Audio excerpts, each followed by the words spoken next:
안녕하십니까, 이혜란입니다. 지금 금강산에서 남북 이산가족 상봉이 진행되고 있는데 예전에 비해서 사람들의 관심이 많이 떨어졌습니다. 왜냐하면 쇼에 지친 거죠. 쇼에 대한 피로증이 온 것 같은데요. 이 정치적 쇼를 계속 진행하는 과정에 이제 외신 언론들까지도 이 남북 정상회담에 대해서 아주 신랄하게 평가하는 그런 평가들이 나오고 있습니다.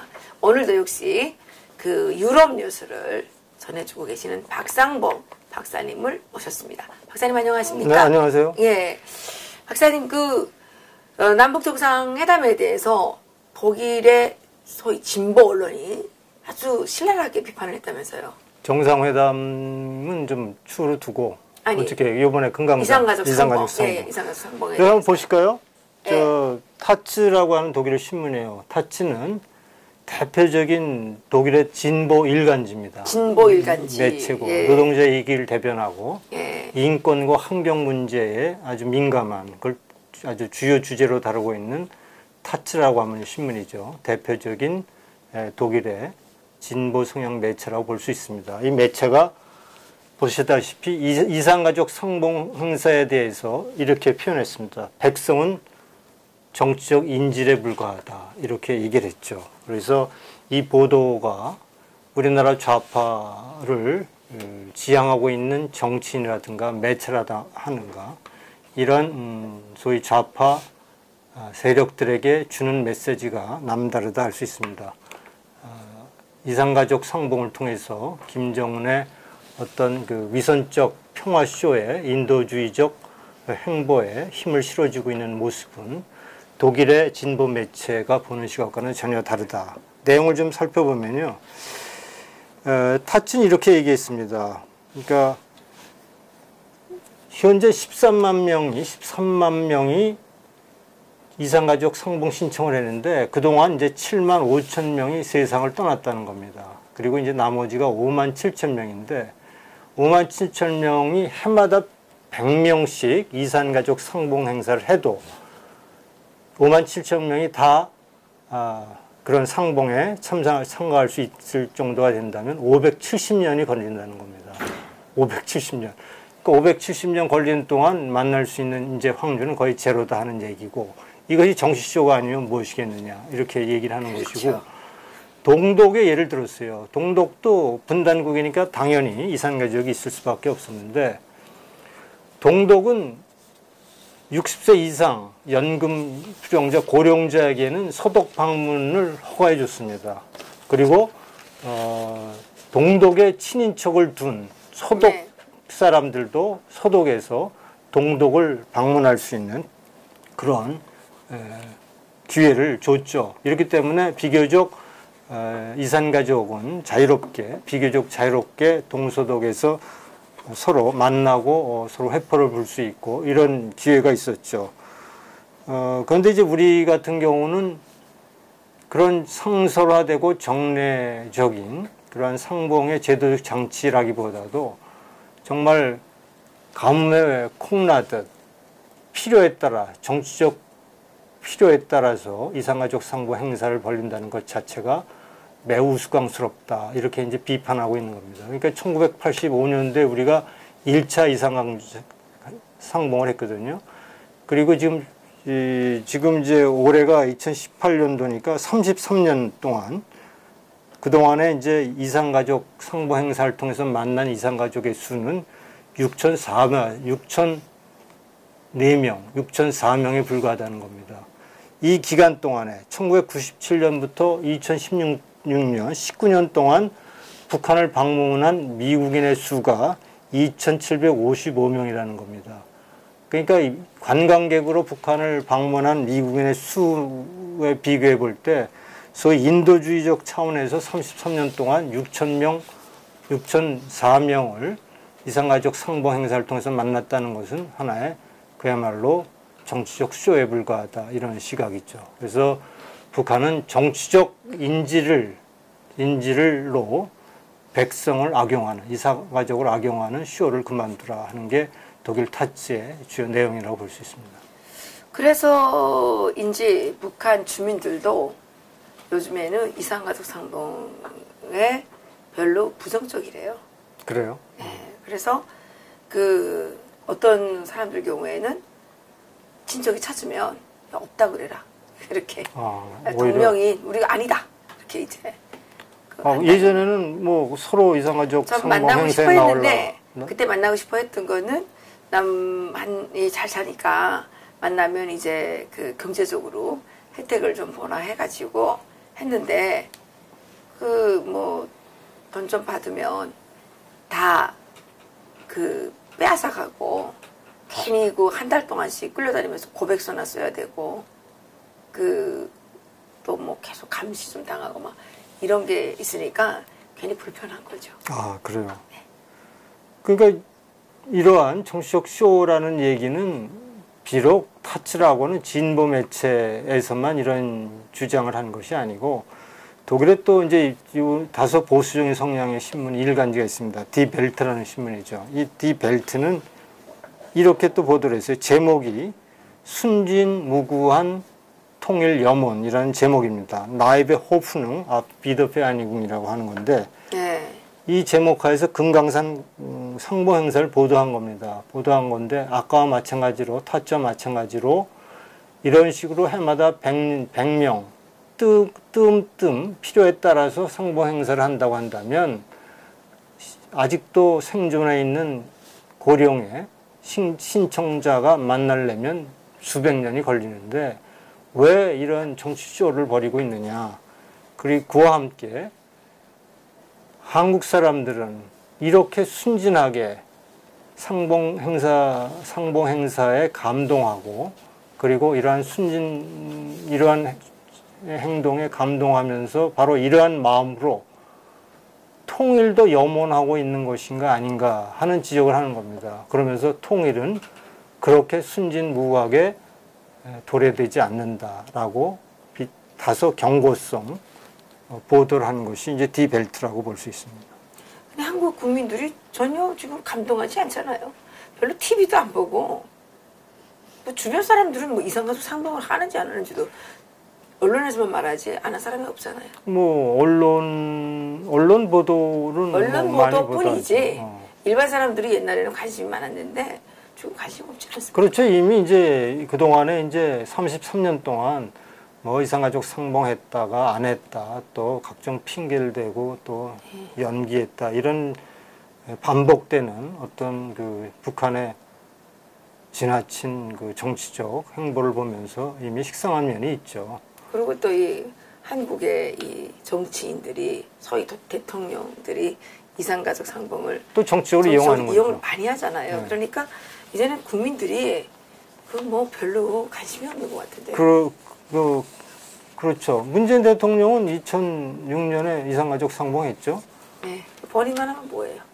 당시에 이제 나이도 속여가지고. 나이도 속이고 그래서 했다는 얘기가 있는데 그것도 내로남불 아닐까요? 근데 대통령은 그렇게 불법을 막 저질러도 되나요? 안 되죠. 안 되는데 이제. 근데 우리나라는 참 신기한 게 그런 불법자를 대통령으로 뽑는 국민이 위대한 국민인 것 같아요. 뭐 드러나지 않은 불법은 용서받는다. 감옥에 간 사람한테 들고 일어나야 돼요. 왜 우리 먹으면 법 안 지키냐고 그러냐고. 또 하나 재밌는 걸 한번 볼까요? 네. 이게 2018년 8월 18일. 네. 이건 뭐 제가 영국의 이코노미스트입니다. 아, 영국이요? 예. 이거는 이제 동일한 주장을 8월 15일자 독일의 경제일간지 한델스블라트도 한 건데요. 그러니까 이제 문재인 대통령이 주장하고 있는 그 동북아 경제공동체, 남북 경제공동체 이런 것이야말로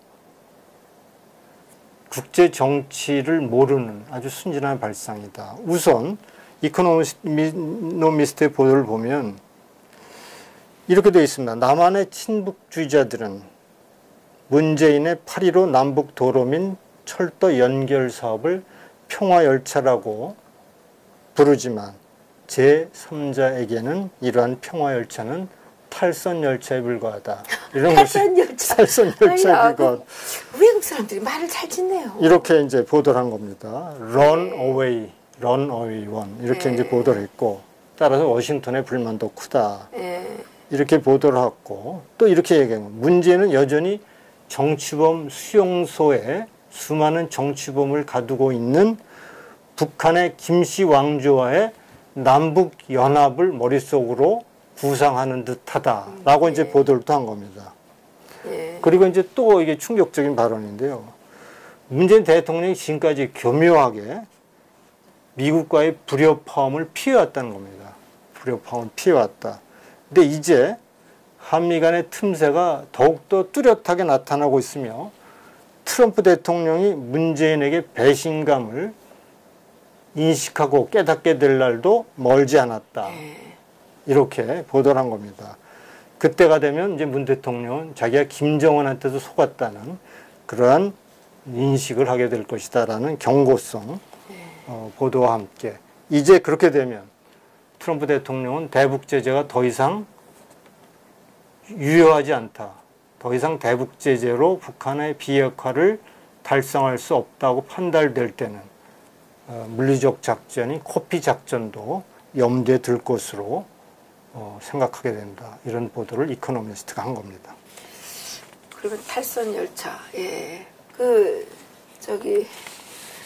이영을 속인 게 아니라 속아주는 거 아니에요?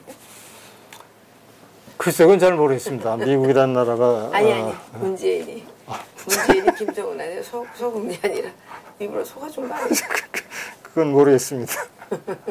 여기서 뭐 속은 따르는데 어쨌든 또 다른 소식은 그러니까 이제 독일의 경제 일간지 한델스블라트도 지난번 8월 15일자 보도입니다. 그러니까 문재인 대통령이 이렇게 동북아 공동체, 그러니까 남북철도 도로 연결 사업, 그리고 동북아 공동체에 중국, 러시아, 남북한, 일본, 몽골, 그리고 미국이 참여하는 동북아 경제 공동체 구상을 이제 쭉 소개하면서 문재인 대통령은 국제 정치학에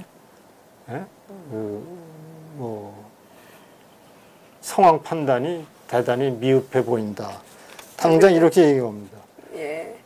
그 문제를 문재인 대통령이 동북아 경제 공동체를 실현시키려면 적어도 현재 나타나고 있는 미북 간의 비핵화를 둘러싼 갈등이 해소돼야 되는 것이 전제가 되고, 또 하나는 중국의 부상과 중국의 대국 굴기가 동북아 이 지역에 평화를 불러올지 아니면 그 대국 굴기가 갈등을 유발할지, 그러니까 중국 주도의 중국이 이제 주도하는, 그러니까 평화를 깨치고 자기가 황제가 되는 그러한 동북아를 만들어 갈지 모르는 상황에서 문재인 대통령이 이렇게 얘기한다는 것 자체는 너무나 순진한 발상이다. 이런 얘기입니다. 또 하나는 지금 문재인 대통령은 일본과 역사 전쟁을 벌이고 있지 않느냐. 당장 문재인 대통령은 위안부 문제를 아젠다에 놓고 일본 정부에 대한 비판에 앞장서고 있는데, 아베 신조 총리는 야스쿠니 신사에 대한 지원을 약속하고 있다.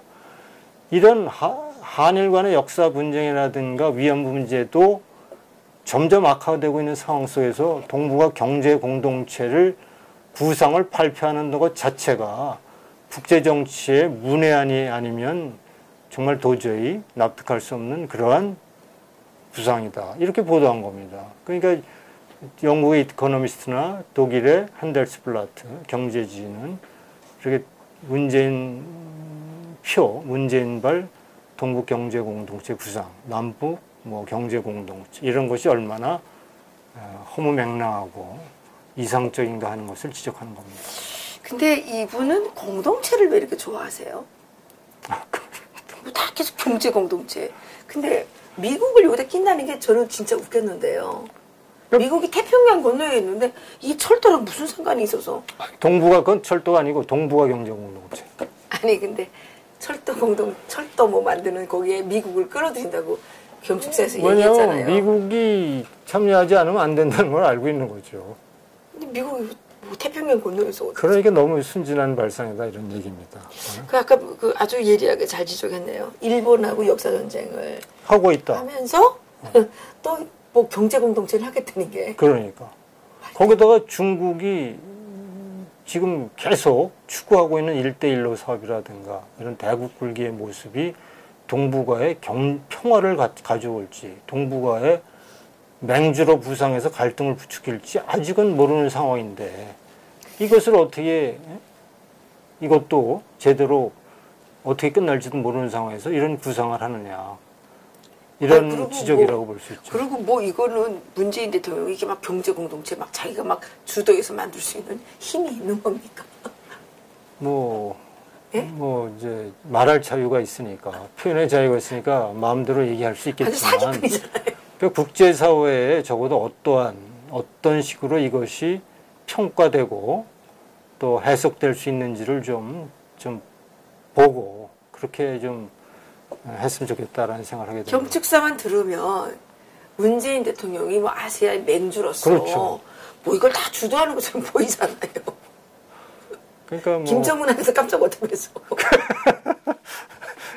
김정은한테도 깜짝 못하면서 뭐 이거 아시아식이나 이렇게 동북아시아식이나 참 이게 지금 계속 이렇게 이제 프랑크푸르트 알게마인에도 동일한 얘기를 했네요. 네. 지금 보니까 뭐라고 그랬나요? 제목이 이겁니다. 문재인의 아름다운 연설, 미사려구. 예? 아름다운 연설이에요? 그리고 대북제재 위반 혐의를 받고 있는 대한민국. 이런 얘기입니다. 프랑크푸르트 알게마인에 잘 알려진 신문이죠. 그 아주 대단한 언론이잖아요. 그러니까 문재인 대통령이 이렇게 얘기했다는 겁니다. 평화와 경제는 일심동체입니다. 남북 경제 공동체를 형성해 남과 북이 자유롭게 통행할 수 있도록 할 것입니다. 또한 남북한, 중국, 일본, 러시아, 몽골 및 미국이 참여하는 철도 공동체를 제안하며 연내 남북 사이 철도와 도로를 연결할 것입니다. 이렇게 이제 시작을 한 겁니다. 그런데 문재인의 계획은 대북제재 해제를 전제로 하는데 최근 대한민국이 대북제재 결의안을 위반했다는 혐의를 받고 있다. 세계 회사가 6천만 달러에 달하는 북한산 석탄과 선처를 러시아를 경유해 밀반입했다는 사실이 드러났다. 이렇게 얘기하면서 이렇게 아름다운 미사력으로 감동적인 연설을 한 문재인 대통령이 그 남한의 대한민국의 회사가 대북제재 결의안을 위반하는 혐의를 받고 있다. 이렇게 이제 비꼰 겁니다. 근데 이제 철도에 참가한다는 거 아닙니까, 미국이? 그렇죠. 예? 근데 미국이 철도에 뭐로 참가합니까? 예?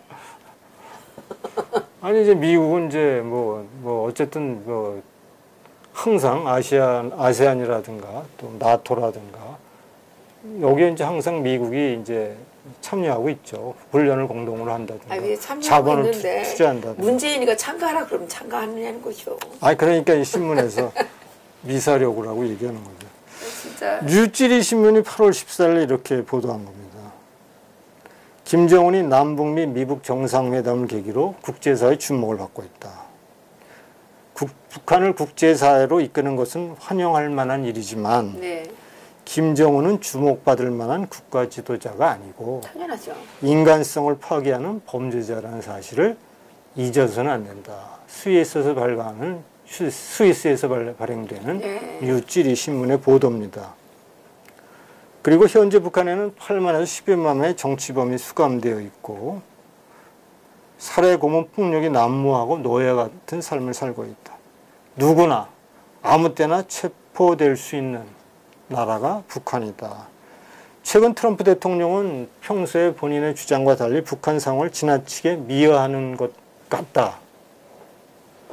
북한 비핵화를 실현해야 한다는 일념으로 참혹한 인권 실상을 방치하고 김정은을 띄우고 있다는 거는 이해가 가지만, 그렇지만 인권과 안보는 나눌 수 없는 일심동체라는 사실을 알았으면 좋겠다라는 것이 뉴욕지리 신문의 보도입니다. 즉 인권 보호 없이 안보는 지켜줄 수 없다. 핵과 미사일 개발로 주민들의 삶을 빈곤으로 방치하고 외화벌이를 위해 해외 노동자를 파견해 임금을 착취하고 있는 것이 현재 북한 김정은의 실체다, 실상이다. 현재 북한이 핵개발을 위해 투입하는 비용은 연간 110만 달러에서 320만 달러에 달한다 하는 것이 뉴욕지리 신문의 보도입니다. 네. 그 대체적인 그 유럽의 언론들의 논조는 문재인 대통령을 아주 웃기는 사람으로 생각하고 있고. 이 보도만 보면 국제 정치를 눈 감고 전혀 문외한으로 파악하는 거죠. 그러니까 완전 황당한 인간으로 이렇게 보는 거죠. 그러니까 마치 남북이 힘을 합하면 국제사회도 마음대로 이끌 수 있다 하는 것처럼 뉘앙스를 풍기고 있고, 특히 북한 핵의 가장 직접적인 피해국인 대한민국이 북한 비핵화에 대해서는 저렇게 무관심한 걸로 일관하고 있고, 특히 좌파 대통령이고 인권 대통령으로 알려진 문재인 대통령이 북한의 인권 상황에 대해서 저렇게 침묵하고 있는 것에 대해서 오늘 타츠 신문도 보도했지만 정치적 인질을 갖고 노는 이상한족 상부 행사를 뭐 대단한 인도주의적 행사로 인양 저렇게 문재인 대통령 그 산하의 정부기관뿐만 아니라 언론들은 저렇게 이제 위장하고 포장하는 것에 대해 미화하고 포장하는 것에 대해서 독일, 유럽, 스위스, 영국 언론들은 정말 한심하다 이런 정도의 주장을 하는 것으로 최근에 유럽의 언론들을 보면 우리가 파악할 수 있게 되는 겁니다. 글쎄요, 뭐 착각은 자유라지만 이 언론들이 문재인 대통령의 그 착각에 대해서 엄청난 저서를 보내고 있다는 느낌을 받았는데요. 아까 그 남북이 자유롭게 오간다 그랬는데, 아니 북한 사람들은 북한에서도 자유롭게 오가지 못해요. 근데 무슨 남북식이나 자유롭게 오갈 수 있습니까? 그러니까 아름다운 구상이라는 거죠. 아름다운 구상이다. 아름다운 구상인데 국제 정세는 전혀 고려되지 않고 있다. 경제 정치 이분이 사기꾼이거나 지력이 모자라거나 그렇게 보이는 거죠. 지력이 사기꾼이라기보다 이제 그들이 지향하는 이념의 노선이 친북적이라든가 아니면 남북 간의 뭔가 연방제 통일을 지향하는 그러한 방향 속에 고착되어 있는 거 아닌가 이런 의심을 하게 됩니다. 근데 이런 이념을 지향하는 건 좋지만 이념을 지향한다고 할지라도 그게 상식적으로 논리적으로 타인에게 납득이 돼야 되는 거 아닙니까? 그런데 이게 전혀 상식적이지 않고 비논리적인 거를 막 떠들으면 그냥 그 고장난 데코트판 같이 이게 뭔가 지능에 문제가 생겨서 그 어린 아이들이 막 대통령 하겠다는 거랑 똑같은 그런 상상 속에 사는. 그러니까 우리가 뭐 여러 전문가들이 지적하는 것과 마찬가지로 지금 문재인 대통령 주변에 있는 사람들이 다 70년대 운동권적 사고를 아직도 벗어나지 못하고 있다. 그럼 지능이 모자라서 붙어 있는 건가요?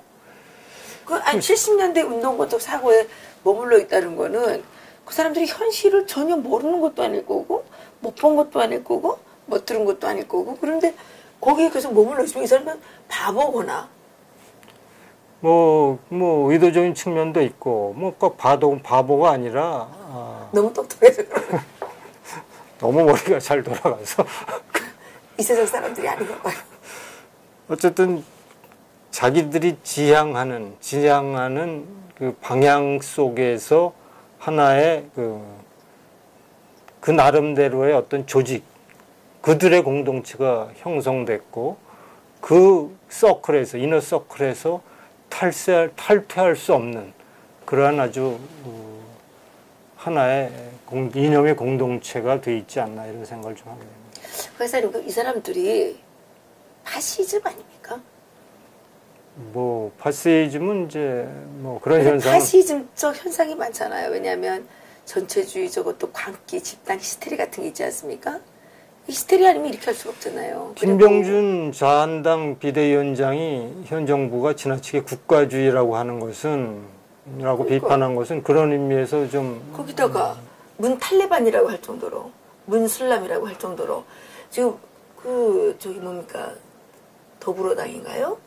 거기서 지금 당대표 3명이 나왔는데 누가 잘하나 누가 문재인에게 더 충성스러운 발언을 하나 이게 당대표 뭡니까 이렇게 출마해서 막 홍보활동 하잖아요. 자기가 당선되려고 그게 있더라고요. 그 개인 숭배 그죠? 그리고 이 완전히 국가주의 진짜 국가주의 또 그리고 민족끼리 이런 거 보면 얘네는 완전히 나치예요, 나치.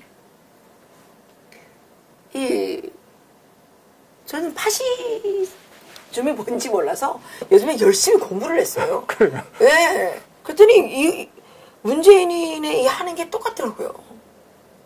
개인 숭배, 그 다음에 민족 우월주의, 그 다음에 국가주의, 전체주의. 어쨌든 지금 남북 관계는 그리고 이제 문재인 정부가 추구하고 있는 이런 대북 정책과 통일 정책은 민족의 시각, 민족의 창을 통해서 바라보는 것이고, 근데 이제 국제사회는 그렇지 않지 않습니까? 국제사회의 커다란 창은 민족의 틀로 바라볼 때는 보지 못하는 더 다양한 가치들이 있죠. 예를 들어서 인류 보편적 가치라고 하는 인권이라든가 자유라든가 이런 국제사회의 트렌드라든가 시장경제라든가 이런 것은 국제사회의 틀로 봐야 바로 보이는데 민족이라는 색안경을 끼고 바라보다 보니까 김정은 우리의 민족이고 민족과 등을 지고 있는 모든 다른 나라들은 그런 의미에서 우리의 적이 되는 거죠. 그래서 그렇죠. 반미주의가 되고 반일이 되고 오히려 중국이나 러시아는 김정은이라고 하는 북한이라고 하는 우리 민족을 뒤에서 도와주고 있으니까 오히려 동료의식을 느끼는 그러한 어떻게 보면 전혀 시대착오적인 그런 사고를 하고 있는 거죠. 그리고 거의 대통령이 왕같이 놀잖아요. 그리고 국가가 나서서 사실은 국민의 삶을 책임지고 국민의 저녁 있는 삶을 만들고 최저임금을 정하고 경제에 개입하고 이런 것들은 다 자유시장 경제의 가치와는 동떨어진 일이죠. 그게 다 파시즘에 나오는 거죠. 그것이 극단적으로 강조되는 것이 북한 사회니까 북한은 말 한마디로 다. 그렇죠. 근데 지금 여기 똑같잖아요. 대통령이 막 직을 골라고 막 강요하고 대통령도 직을 골라야지 왜 남보고 직을 골라 그래요? 직을 걸겠죠. 아니 왜 남보고 골라 다른 사람이 직을 안 걸면 이제 본인이 걸시겠지. 아래 사람 보고 골라 그러는 게 아니라 본인이 직을 걸고 싸워야 되는 거예요. 그렇죠. 일을 해야 되는 거죠. 왜 아래 사람 보고 직을 골라고 막 강요하고 절대 권력입니까? 대통령이? 지금 절대 권력 아니에요 지금. 그러니까 그게 파시죠. 완전 나치에 나치. 히틀보다 더한 것 같아요. 네. 그렇게 이제 사실은 이러한 대통령의 무소불위의 권력을 좀 이렇게 조절하고 견제하는 기능이 언론과 사법당국이 있어야 되는데 사실은 사법부조차도 어떻게 독립적인 사법권의 독립성 같은 것이 침해되는 모습들을 보이지 않습니까? 이번에 전부 민변 출신의 법조인들이 다 헌법재판소의 재판관으로 임명되고 이제 이런 현상들이 사실은 상당히 좌편향된 사회를 견제하는 능력을 점점 좀 축소시키고 이렇게 좀 되는 좀 무료스러운 현상이라고 볼 수 있는 거죠. 재판부가 아니고 재편부. 재편. 자기네 편만 들어주는 재편부. 판사가 아니라 편사들 같아요. 편사. 자기 편 들어주잖아요. 자기 편은 다. 그러니까 사법부도 지금은 의미가 없고 언론도 의미가 없고 그거를 견제해야 될 그 당이 완전히 뭐 당 자체가 영비어천가를 부르고 있더라고요. 그리고 뭐 언론도 그러니까 사람들이 안 보잖아요. 지금은 정말 국민만이 국민만이 지금 그래요. KBS, MBC가 공영방송인데 둘 합쳐서 뉴스 보도 8시 뉴스를 보는 시청률이 둘 합쳐서 7, 8%도 안 넘어요. 아니, MBC는 1.9%라면서요. 그러니까 1.9%. KBS가 뭐 10% 미만일 거예요. 모르겠습니다. 정확한 건. 이것이 도대체 뭐 납득할 수 없는 거죠. 오히려 국민들은 이렇게 편향적인 보도에 이제 식상한 거죠. 이제 스스로 본인들이 진실을 찾기 위해서 여러 가지 유튜브 채널을 통해서 해외 정보를 듣고 그리고 현재 국제 정세를 바라보는 이러한 어떻게 보면 참 잘못된 이런 사회적 현상이 나타나고 있다. 하지만 이제 국민들로서는 이렇게 좌편향, 좌파 일변도의 정권의 어떠한 그 언론이 못하는 기능을 이제 유튜브라든가 일반 국민들이 깨어서 그러한 틀을 만들어 가고 있다. 이런 점에서는 또 우리나라에 또 전혀 희망이 있다. 절망할 수준은 아니다. 이렇게 우리가 판단할 수 있는 거죠. 그래서일까요? 그 요즘에 KBS도 그렇고 너콘 뉴스인가요? 네. 거기에서 지금 그 뭐 펜앤마이크 그리고 뉴스타운, 뭐 건건감리 뭐 이런 유튜브 채널을 막 비난을 엄청 한대요. 이해란 TV는 영향력이 없나요? 이름이 아직 안 나왔는데 어느 날 또 나올지도 모르죠. 비난은 자유롭죠. 비난은 누구나 할 수 있는 거죠. 그렇지만 국민들은 그걸 판단하는 겁니다. 어디에 팩트가 있고 어디에 올바른 정보가 있는지 아무리 용비어천가를 불러대도 국민들에는 이제 해외 정보를 통해서 해외 언론을 통해서 다 필요한 정보를 얻고 있거든요. 미국 정보, 미국의 언론을 통해서 유럽의 언론을 통해서 프랑스 언론을 통해서 독일의 언론을 통해서 스위스 언론을 통해서 영국의 언론을 통해서 그대로 해외의 사실과 중요한 정보들을 그대로 국민들이 이제는 스스로 챙길 수 있는 수준이 됐기 때문에 이제는 더 이상 뭐 KBS, MBC 공영방송에 좌우되는 그러한 그 독자가 아니고 국민이 아니라는 것을 좀 잘 알아줬으면 좋겠다 이런 생각이 듭니다. 그래요? 그러다가 이제 정 화나면 구글도 못하게 하고 또 인터넷을 못해서 북한처럼 인터넷 해가지고 인트라넷 정도만 사용할 수 있는. 그 정도로 막가파가 아니겠죠. 그 정도로 막가파라고 할 것 같은데요. 두고 봅시다. 아니 요즘에 뭐 말이 되는 말을 합니까? 54절을 퍼부어서 어떻게 9만 개 일자리를 만듭니까? 그거 더 띄워먹은 거 아니에요? 글쎄 뭐 아니 그거 도대체 말이 안 되잖아요. 그게 9만 명한테 나눠주면 얼마씩 돌아간대요? 아니 그게 저 문재인 대통령 본인이 4대강 사업에 22조를 들였는데 22조는 뭐 200만 자기가 22조를 가지면 100만 개 일자리를 만들 수 있다고 그랬는데 그러면 54조를 들였으면 그럼 400만 44조면 200만 일자리를 만들어야 되고 그렇죠. 그리고 10조가 더 넘잖아요. 그러니까 10조가 더 많으면 500만 일자리를 만들어요. 그러니까 본인이 한 말에 본인이 족쇄가 되는 겁니다. 270만 일자리를 만들어야 되는 거죠. 그럼 돈 다 띄워먹었다는 얘기밖에 더 돼요? 이제 조사가 되겠죠. 김정은한테 퍼졌나? 54조인데 아니 뭐 김영철이가 그건 진짜예요, 박사님 진짜로? 우리나라 국민요금이 800조인데 글쎄 그게 200조를 달라고 그랬다는 거 근데 진짜예요? 그게 뭐 자꾸 어디 SNS 돌아다니는데 우리는 이해란 TV는 그거는 뭐 우리는 뭐 이게 정리된 거 아니어서 박상봉의 유럽 뉴스는 그건 아직 안 나왔어요. 검증되지 않은 보도는 안 합니다.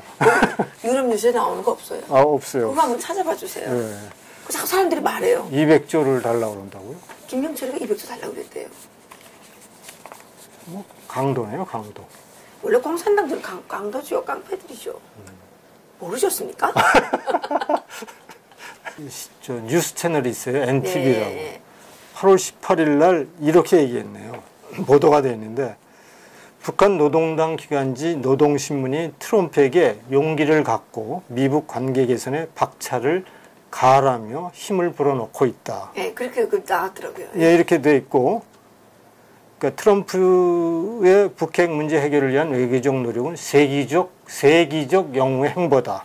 그게 극찬하고 트럼프가 더욱 용기를 갖고 미북 사이 관계 개선에 나서달라 이렇게 보도한 겁니다. 그리고 이런 노력과 달리 민주당, 일부 공화당 및 미국 언론은 트럼프의 업적을 폄훼하며 비난을 일삼고 있다. 이게 지금 노동신문의 보도입니다. 그래요, 맞아요. 백악관 보좌관들이 눈과 귀를 닫고 트럼프 대통령의 가짜 정보를 제공하며 잘못된 결정을 유도하고 있다. 이렇게 이제 NTV가 북한의 노동신문을 인용해서 보도하고 있습니다. 이걸 보면서 이제 북한의 이제 고질적인 전형적인 수법이 있지 않습니까? 예. 한 사람은 띄우고 딴 사람은 이제 이간질해서 행정부 사이를 대통령과 보좌진을 이간질시키는 이런 보도를 이게 두 번째예요. 지금 제가 언젠가 제가 북한을 이간질했다는 보도를 하고 있는데 또 8월 18일 날 NTV가 북한의 이제 트럼프 대통령과 보좌진을 이간질시킨다는 보도를 한 것도 이렇게 있네요. 오늘 이것도 빠지셨군요. 네, 소개해드립니다. 격분하다 보니까. 예.